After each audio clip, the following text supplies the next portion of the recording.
को लोग ढूंढते हैं आंखों की चंद लकीरों में और खुदा को खोजते हैं मंदिर मस्जिद चर्च गुरुद्वारों में और भाग्य को पूछते हैं पंडित पादरी ग्रंथी पीर फकीरों से, लेकिन तदबीर से तकदीर लिखने की कुव्वत है आप सभी कर्मवीरों में, आप सभी श्रमवीरों में। अखिल भारतीय सीमेंट फेडरेशन के इस राष्ट्रीय अधिवेशन में हम सबके लाडले नेता, इंटर के राष्ट्रीय अध्यक्ष, पूरी दुनिया के मजदूरों के महासंघ के उपाध्यक्ष, सीमेंट फेडरेशन के राष्ट्रीय अध्यक्ष, कांग्रेस CWC के मेंबर और हम सब के मार्गदर्शक परम आदरणीय डॉक्टर जी संजीव रेड्डी और हमारे फेडरेशन के जुझारू जाबाज संघर्षशील कर्मठ राष्ट्रीय महामंत्री देवराज सिंह जी, हमारे राष्ट्रीय कोषाध्यक्ष और हमेशा पत्रकारिता से अपनी कलम से मजदूरों की आवाज को उठाने वाले तुलसीदास जी सनाटी साहब,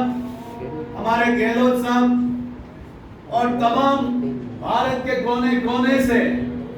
सीमेंट के मजदूरों के हक और हकूक के वाले, उनकी आवाज को बुलंद करने वाले, अडानी और अंबानी के सामने झुकने वाले नहीं, ऐसे मेरे मजबूत मजदूर भाइयों, आप सबका इस अधिवेशन में मैं स्वागत करता हूं, अभिनंदन करता हूं। हम भाग्यशाली है कि देश में हमें डॉक्टर जी संजीव रेड्डी साहब जैसे मजदूरों के मसीहा, मजदूरों के भगवान के रूप में हमें एक ऐसे नेता मिले जिनके मार्गदर्शन से इस देश के मजदूरों की हक की लड़ाई लड़े। और ऐसे नेता आपको कम मिलेंगे कि जिन्होंने अपनी कांग्रेस की सरकार के खिलाफ अपनी राज्यसभा सीट को ठुकराते और मजदूरों के बुलंद झंडे को पकड़कर वो लड़ाई लड़ी और राष्ट्रीय हड़ताल की इस भारत में। ऐसा नेता भारत में नहीं, दुनिया में पहले नेता। इसलिए मैं चाहता हूं कि आप रेड्डी साहब के स्वागत में सभी अपने स्थान से खड़े होकर जोरदार तालियों से स्वागत करें।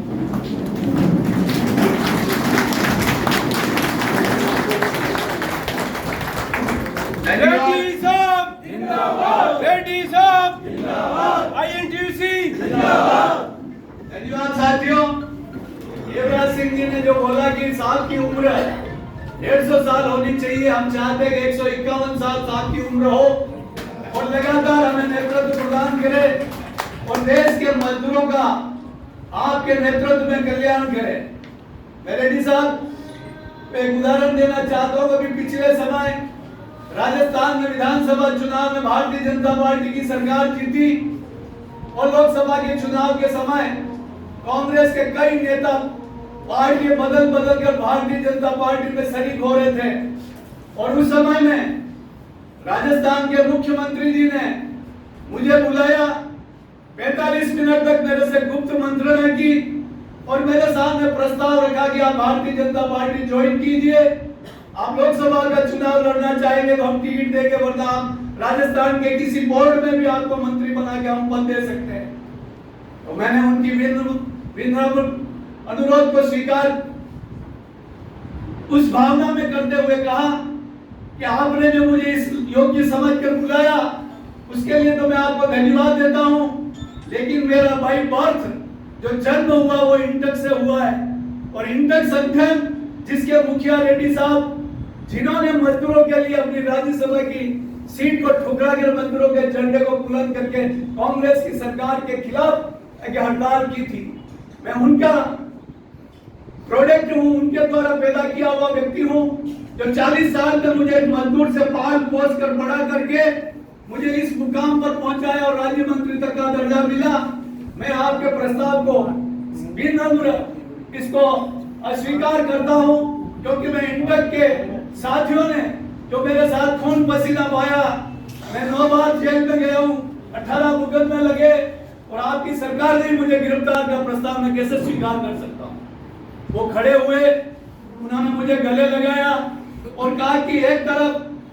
बिना शर्त लोग आ रहे हैं और ऐसे समय में एक सिद्धांत वाला व्यक्ति जो इंटक का रेड्डी साहब का शिष्य जो अपना ये प्रस्ताव ठुकरा रहा है, तो उनके नजर में मेरी इज्जत और बढ़ गई। और अभी उन्होंने राजस्थान सरकार की न्यूनतम वेतन सलाहकार कमेटी बनाई। पिछली बार में कभी भी इंटक के आदमी ने, भारतीय जनता पार्टी के लोगों ने कभी उसको जगह नहीं दी, लेकिन आपके आशीर्वाद से अभी कमेटी बनी 15 दिन पहले, मुझे उसमें कमेटी में सदस्य बनाया। ये आपने जो हमें सिखाया कि मजदूरों के लिए लड़ना और अपने हक और हकों के लिए बात करना और निजी स्वार्थ में कभी नहीं पड़ना। साथियों, आज जो देवराज सिंह जी ने सीमेंट फेडरेशन की आने वाली परिस्थिति कि 2 कॉर्पोरेट हाउस के सामने ये सीमेंट के मजदूरों का बाकी का फैसला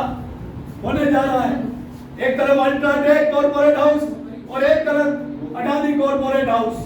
और उसके बीच में हमारे छोटे जो कॉर्पोरेट हाउस है उनका भविष्य लटका हुआ है। लेकिन आपको हिम्मत नहीं आती है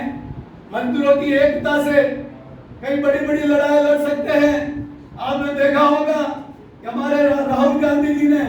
कितने प्रयास किए इस मोदी सरकार ने, उसके बावजूद भी राहुल गांधी ने संघर्ष जारी रखा। उनकी लोकसभा की सदस्यता समाप्त कर दी, उनका बंगला खाली करा दिया गया, लेकिन वो नेता जुझारूपन से लड़ता रहा और वो जीत के आके लोकसभा में विपक्ष का नेता बनकर सामने सीना तान कर उससे लड़ रहा है। आप रेड्डी साहब की सेना के सिपाही हैं, जो रेड्डी साहब ने जो हमें सिखाया मजदूरों की सेवा करने के लिए, खून पसीना बहाने के लिए, और उसी की वजह से आज 12 साल राजस्थान में बंद उद्योग सीमेंट फैक्ट्री दबाव के प्लांट को भारत में हमने वापस उसको चालू करवाया। 1 प्लांट से 2 प्लांट हुए और 1 प्लांट शुरू हुआ, तब मजदूरों को, ठेकेदार के मजदूरों से लगा के प्रेसिडेंट तक 15-15 दिन की सैलरी एक्स्ट्रा दी, और वापस दूसरी यूनिट पे भी हमने ये दिलाया, और कॉन्ट्रैक्टर वर्कर का हमने 4 साल का एग्रीमेंट किया, उसका 9,000 रुपया सैलरी उसकी बढ़ाई गई। मैं सिंह साहब को, रेड्डी साहब को बताना चाहता हूँ, पहली बार भारत के सीमेंट उद्योग में एक नया एक्सपेरिमेंट हमने किया सर, कि कॉन्ट्रैक्टर वर्कर को हमने यूनियन की मुख्य धारा में लाकर महामंत्री और कोषाध्यक्ष का पद कॉन्ट्रैक्टर वर्कर को दे दिया। केवल हमारे पास परमानेंट कंपनी की स्ट्रेंथ कम हो गई, तो हमने अध्यक्ष का और उपाध्यक्ष का पद रखा है, और महामंत्री और कोषाध्यक्ष और संगठन मंत्री उनको सौंपकर उनको यूनियन की भागीदारी में आगे लाने का काम किया है। और सिंह साहब को निवेदन करूंगा, रेड्डी साहब से निवेदन करूंगा, हम राजस्थान के सीमेंट उद्योग जो 28 प्लांट है, जिसपे हमारे 2 व्हाइट सीमेंट प्लांट और 26 ग्रे सीमेंट प्लांट है, उन सब का आने वाले समय फरवरी में हम एक राष्ट्रीय सेमिनार करना चाहते हैं, और उस सेमिनार में रेड्डी साहब और आप आइए, ताकि हम आउटसोर्सिंग मजदूरों के लिए जो आने वाले समय में यूनियन चलाने की ताकत अगर कोई देगा तो वो ठेका श्रमिक देगा, उन ठेका श्रमिक के भविष्य का निर्धारण करें और ठेका श्रमिक का यूनियन में भागीदारी तय करने के विषय पर हम एक राष्ट्रीय सेमिनार आयोजित करना चाहते हैं, जिसमें हम आने वाले समय की दिशा और दशा तय करेंगे। मुझे विश्वास है कि आप सभी लोग, इन मोदी सरकार हो चाहे अडानी की फैक्ट्री हो, इनके सामने आपको घबराने की जरूरत नहीं। कुछ समय पहले एक अडानी की फैक्ट्री हमारे राजस्थान में भी एसीसी का लाखेरी प्लांट है, वहां पर भी हमारे साथ बहुत जुल्म किया गया। हमारे साथी आज नहीं आ सके,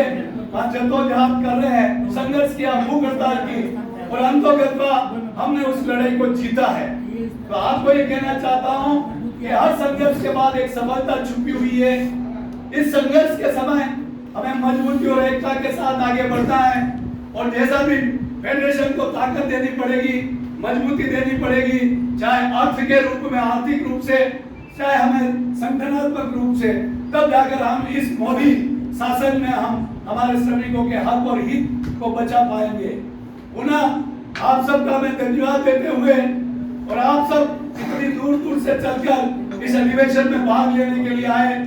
मैं सीमेंट फैक्ट्री उपाध्यक्ष के नाते आप सभी का पुनः आभार व्यक्त करते हुए इन 4 पंक्तियों से अपनी वाणी को विराम देता हूं कि कौन कहता है कि आसमान की ऊंचाई कोई नाप नहीं सकता, एक उड़ान तोड़ के देखो यारो। और कौन कहता है कि पवन को कोई, कौन कहता है कि पाताल की कोई था ले नहीं सकता, एक गोता तो लगा कर देखो यारो।